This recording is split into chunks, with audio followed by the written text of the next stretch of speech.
Hello everyone, welcome to ST biology classes. हम लोगों ने इससे पहले के लेक्चर वीडियो में परागकोश की अनुप्रस्थ काट को बहुत अच्छे से समझ लिया था और आज जो हम लोगों का टॉपिक है वो है परागकोश का विकास। क्या है?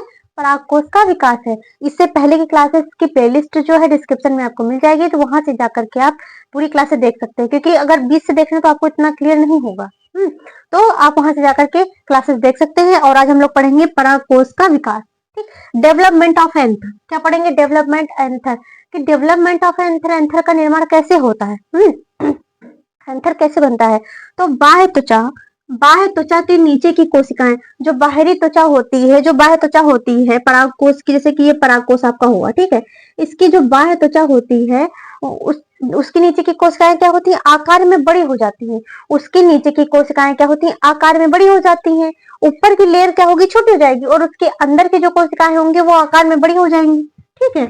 और तथा अपने स्पष्ट केंद्रक, क्या? अपने स्पष्ट केंद्रक तथा गाढ़े जीवद्रव।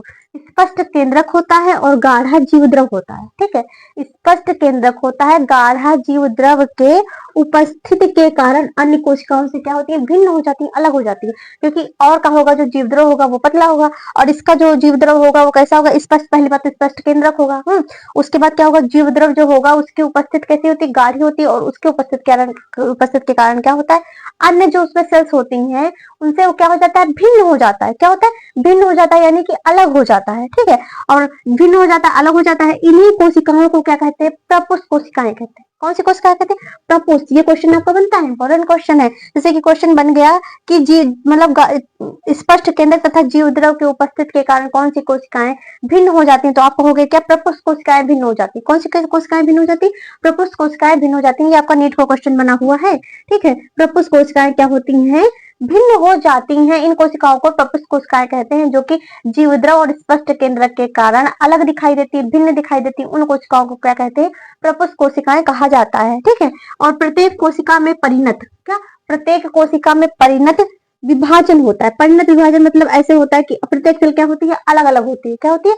अलग अलग होती है। तो परिणत विभाजन होता है, जिससे बाहर की ओर एक क्या होता है? जिससे बाहर की ओर एक प्राथमिक भित्ति की कोशिका पाई जाती है, ठीक। बाहर की जो लेयर होती है उस क्या पाई जाती है? प्राथमिक भित्ति कोशिका पाई जाती है, ठीक है। और प्राथमिक बीजाणु कोशिका, जो प्राथमिक बीजाणु कोशिका होती है उसका निर्माण करती है। जो प्राथमिक भित्ति कोशिका पाई जाती है, वही जो प्राथमिक भित्ति कोशिका होती है वो क्या करती है? प्राथमिक बीजाणु कोशिका का निर्माण करती है। अगर आपसे पूछा जाए बीजाणु कोशिका का निर्माण कौन करती है, तो आप बताएंगे जिससे बाहर की ओर एक प्राथमिक कोशिका की जो भित्ति पाई जाती है, ठीक, भित्ति कोशिका जो पाई जाती है वही क्या करती है? बीजाणु कोशिका का निर्माण करती है। और ये कोशिका लगातार क्या होती है? विभाजित होती रहती है। जो आपकी बीजाणु कोशिकाएं होती हैं, जो बीजाणु सेल्स जो आपकी होती है, लगातार क्या होती है? इनमें विभाजन होता रहता है। ये लगातार क्या होती है? विभाजित होती रहती हैं, ठीक। इनका विभाजन जो होता है वो रुकता नहीं है। और प्राथमिक भित्ति कोशिका विभाजन के बाद जब विभाजन हो जाता है तो उसमें 3 से 5 भित्ति स्तर बनते हैं। अगर क्वेश्चन आपसे बने कि जो लगातार कोशिकाएं विभाजित होती रहती हैं, वो कितने विभाजन के बाद इनमें भित्ति स्तर बनता है, तो आप बताएंगे 3 से 5 विभाजन के बाद क्या बनता है? इनमें भित्ति स्तर बनता है। क्या बनता है? 3 से 5 विभाजन के बाद इसमें क्या बनता है? भित्ति स्तर बनता है, ठीक है। इनमें बाह्य स्तर के नीचे वाली परत की कोशिका की भित्ति कैसी होती है? मोटी होती है। जो आपको 3 और भित्ति स्तर जो बनती है, 3 से 5 भित्ति स्तर जो बनता है, उसमें जो बाह्य स्तर होता है उससे जो नीचे वाली परत होती है, ठीक है, जो नीचे वाली परत होती है कि कोशिका की भित्ति, जो नीचे वाली परत होती है उसकी कोशिका की जो भित्ति होती है, कोशिका की जो सेल होती है वो कैसी होती है? मोटी होती है। कैसी होती है? मोटी होती है। देखिए ध्यान से सुनते जाइए, इसमें देखिए कितने क्वेश्चन पुट अप हो रहे हैं आपके। तो इससे क्या, अगर आप अच्छे से पढ़ रहे तो आपको कोई भी क्वेश्चन बाहर नहीं जाना है, चाहे आप नीट की तैयारी कर रहे हो या फिर किसी भी एग्जाम की तैयारी कर रहे हो। आपका जो बायो का है इसका भी क्वेश्चन बाहर नहीं जाना है, आपके जो एमसीक्यू के क्वेश्चन आते हैं, ठीक है। तो मोटी हो जाती है, जिसे अंतः स्तर क्या कहते हैं? क्या कहते हैं? जो मोटी भित्ति मोटी हो जाती है, उसी जो मोटी भित्ति होती है उसी को कहते हैं अंतः स्तर कहते हैं। क्या कहते हैं? अंतः स्तर कहते हैं। अंतः स्तर के नीचे क्या होती है? मध्य स्तर। इससे पहले की जो क्लास हुई थी आपको हमने पढ़ाया था अंतर, देखो बाह्य स्तर होता है, फिर अंतर स्तर होता है, फिर मध्य स्तर होता है ना, मध्य स्तर का टेपिटम होता है। तो क्लास आप बराबर देखेंगे तो आपको कोई भी कंफ्यूजन नहीं होगी है, क्योंकि बार बार वही चीज हर क्लास में बताना तो ये पॉसिबल नहीं है, और आपका कोर्स भी का सिलेबस भी जो है कंप्लीट नहीं हो पाएगा, ठीक है। तो अंतर स्तर के जो अंतर स्तर होता है उसके नीचे मध्य स्तर होता है, ठीक। मध्य स्तर होता है, तथा सबसे नीचे क्या होती है, टैपेटम होती है। क्या होती है, टैपेटम होती है। तो ये क्या करती है, सबसे नीचे जो टैपेटम का क्या होता है, निर्माण होता है। और प्राथमिक पूबीजाणु जनन कोशिकाएं जो होती हैं, प्राथमिक पूबीजाणु जो कोशिकाएं होती हैं, ठीक है, कोशिकाएं जो होती हैं वो 2 से 3 विभाजनों के बाद, कितना देखो यहाँ से जो भित्तीय कोशिका हो रही है उसमें 3 से 5 हो रहा है, और इसमें जो हो रहा है पूबीजाणु जनन जो कोशिका हो रही है उसमें 2 से 3 विभाजन, कितना होगा, 2 से 3 विभाजन होगा। कंफ्यूज नहीं होना कि यहाँ पे आपने 3 से 5 लिख दिया, वहां से 2 से 3 कर दिया, नहीं। तो पूबीजाणु जो कोशिका होती है उसमें 2 से 3 विभाजनों के बाद पराग मात्र कोशिका, ठीक, बीजाणु मात्र कोशिका जिसको कहते हैं ना, तो पराग मात्र कोशिका क्या होती है, कोशिकाओं का क्या करने लगती है, कार्य करने लगती है। जो पूर्वजाणु कोशिकाएं होती हैं वो 2 से 3 विभाजन के बाद क्या करती हैं, पराग मात्र कोशिकाओं का क्या कार्य करना प्रारंभ कर देती है, यानी कि पराग मात्र कोशिकाएं बन जाती हैं, ठीक है। जिस स्थान से पराग कोष फटता है, जहां से जिस स्थान से, जैसे कि पराग कोष ये हुआ आपका, ये पराग कोष है, जैसे कि आपने देखा होगा ये आपका पराग कोष है, ठीक है, ये है। अब ये जो बाहरी लेयर है उसके अंदर की लेयर क्या होती है, जब उसमें बाहर स्पष्ट होते हैं, गाढ़ा द्रव होता है, क्या होती है, फैल जाती है। जब अंदर का फैलेगा तो ये बाहर कैसे फट जाएगा, ठीक है। तो जहां से स्फुटन होगा, स्फुटन ऐसे हो या फिर ऐसे हो, ठीक है, तो जहां से स्फुटन होता है, यहाँ जहां से क्या होता है, स्फुटन होता है या फिर फटता है, वहां की भित्ति कैसी होती है, पतली हो जाएगी। जब पतली होगी तभी तो फटेगी। तो क्या होती है, भित्ति जो होती है पतली हो जाती है, तथा उस स्थान को क्या कहते हैं, रंध्रक कहते हैं। जहां से फटता है और जहां की भित्ति पतली हो जाती है उस स्थान को रंध्रक कहते हैं। अगर नीट में क्वेश्चन या फिर आपके 12th क्लास के बायोलॉजी में एमसीक्यू में बने क्वेश्चन के पराग कोष जहां से फटता है वहां की भित्ति कैसी होती है, तो आप बताएंगे पतली होती है। और फिर या उस स्थान को क्या कहते हैं, तो आप बताएंगे क्या कहते हैं, जहां से फटता है उसको कहते हैं रंध्रक। क्या कहते हैं, रंध्रक कहा जाता है।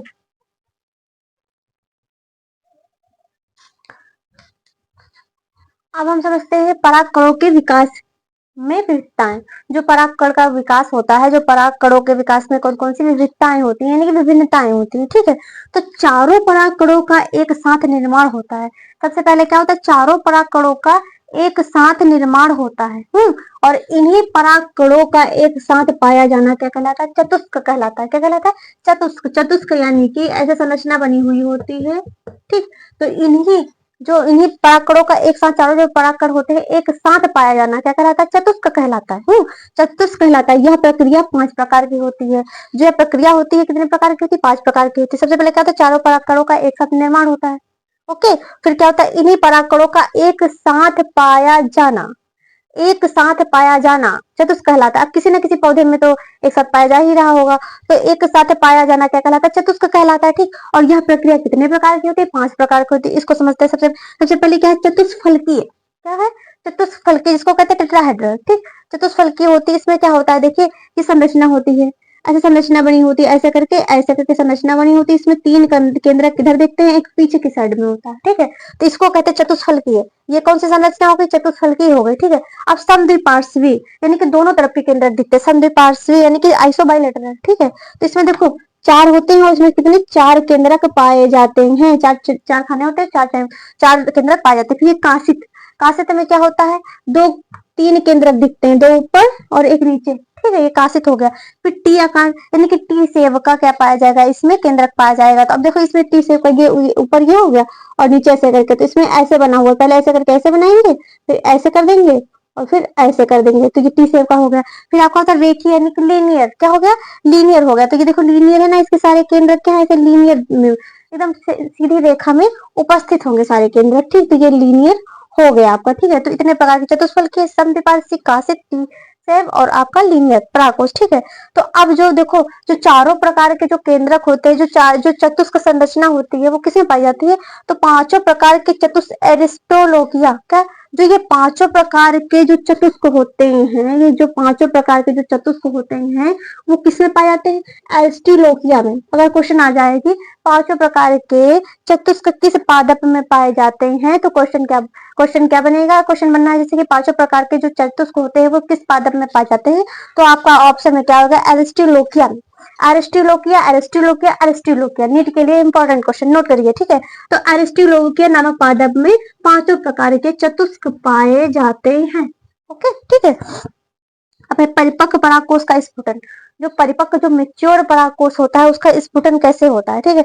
तो परिपक्व परागकोष की भित्ति जब फटती है तो जब परिपक्व जो मेच्योर परागकोश होता है, जब उसकी भित्ति फटती है, पहले देखो अंदर की लेयर फटेगी, ठीक है, क्योंकि अंदर की लेयर क्या होता है, केंद्रक देखो गाढ़ा जीवद्रव होता है, केंद्रक कैसे होते हैं, स्पष्ट होते हैं, ठीक है। तो परिपक्व परागकोश की जो भित्ति जब फटती है तो ये तो लिखा हुआ है, ठीक है। तो इस प्रक्रिया को क्या कहते हैं, परागकोश का स्फुटन कहते हैं। जब अंदर की भित्ति फटती है तब इसको क्या कहते हैं, परागकोश का स्फुटन कहते हैं। सबसे पहले मध्य स्तर तथा टैपेटम स्तर की परत नष्ट होती है, सबसे पहले अंदर से फटती आती है, अंदर से टैपेटम की परत नष्ट होती है, मध्य स्तर नष्ट होती है, फिर आएगी अंतः स्तर, फिर आएगी बाह्य स्तर, ठीक है। और अतः परिपक्व होने पर अंतः स्तर, जब परिपक्व हो जाता है 2 परतें अंदर की नष्ट हो जाती है, जब और उससे मेच्योर हो जाता है तो अंतः स्तर, और फिर सबसे बाहर क्या होती है, बाह्य त्वचा जो होती है, दोनों परतें पाई रहती है। और फिर जब ये परिपक्व हो जाता है तो परागकोश के परिपक्व होने पर अंतः स्तर की जो परत होती है, जो मध्य स्तर के ऊपर परत होती है, उससे क्या होता है, जल निकलने लगता है। क्या निकलने लगता है, जल निकलने लगता है। अब क्वेश्चन बने कि किस स्तर किस परत से जल निकलता है, तो आप बताएंगे कि अंतः स्तर की परत क्या करती है, जल का स्राव करती है परागकोश के स्फुटन में।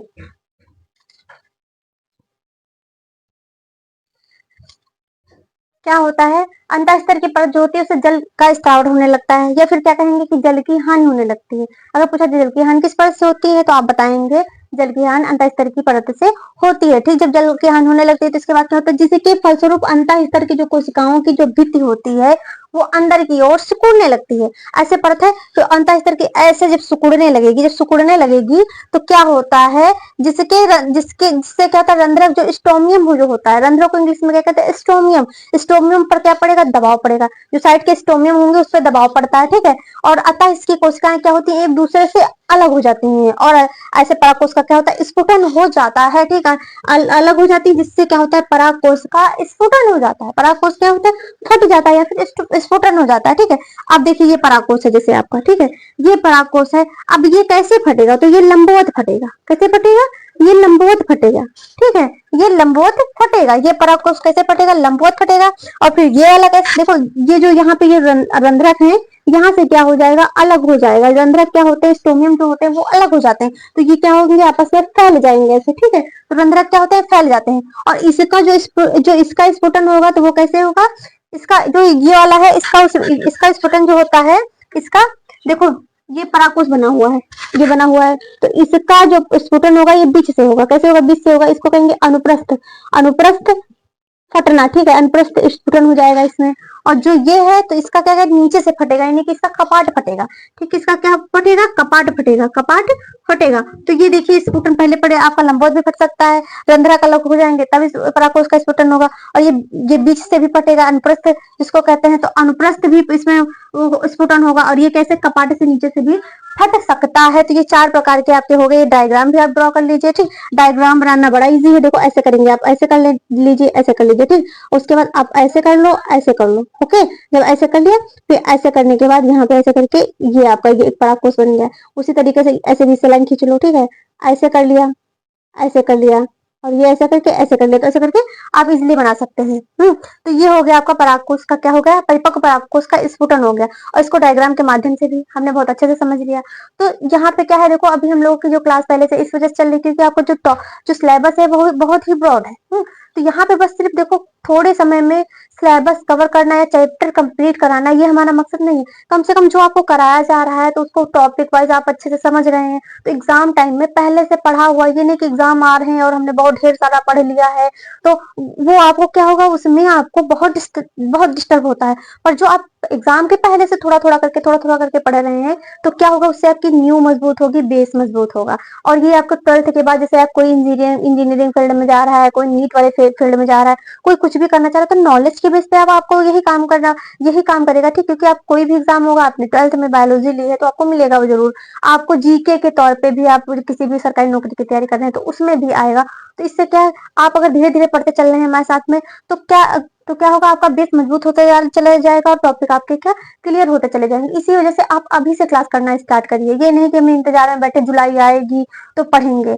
सीबीएसई वाले जो बच्चे होते हैं इसी वजह से हम लोगों से आगे होते हैं, यूपी बोर्ड वाले से, क्योंकि यूपी बोर्ड या फिर आल बोर्ड जो होते हैं उनसे इस वजह से आगे होते हैं क्योंकि वो हमेशा पढ़ते रहते हैं। पर हमारे जो यूपी बोर्ड के बच्चे होते हैं बहुत मेहनती होते हैं, बहुत साहसी होते हैं। बस उनको साहस जो है अच्छी दिशा में उनका चलना चाहिए कि हमें कभी भी देखो जब हम सो रहे होते हैं तो कोई पढ़ रहा होता है, तो थोड़ा सा आधा घंटा का आप टाइम निकाल लीजिए। इतने समय छुट्टियों में जैसे जो बच्चे नहीं पढ़ाई कर रहे हैं, सोच रहे हैं तैयारी करने के लिए, तो थोड़ा सा आप टाइम निकाल लीजिए। थोड़े थोड़े टाइम में थोड़ा थोड़ा करके आप जब पढ़ते चलेंगे तो आपको खुद अच्छा लगेगा कि हाँ ये लो मुझको ये चीज पता है। और मजे करके पढ़िए, स्ट्रेस मत लीजिए, मजे करके पढ़िए, अच्छे से पढ़िए, एंजॉय करके। अगर आपको हमारी क्लास अच्छी लगी तो हमारे चैनल को लाइक करें, शेयर करें, सब्सक्राइब करें, ज्यादा से ज्यादा अपने दोस्तों में शेयर करें। मिलते हैं नेक्स्ट क्लास में। Thanks for watching.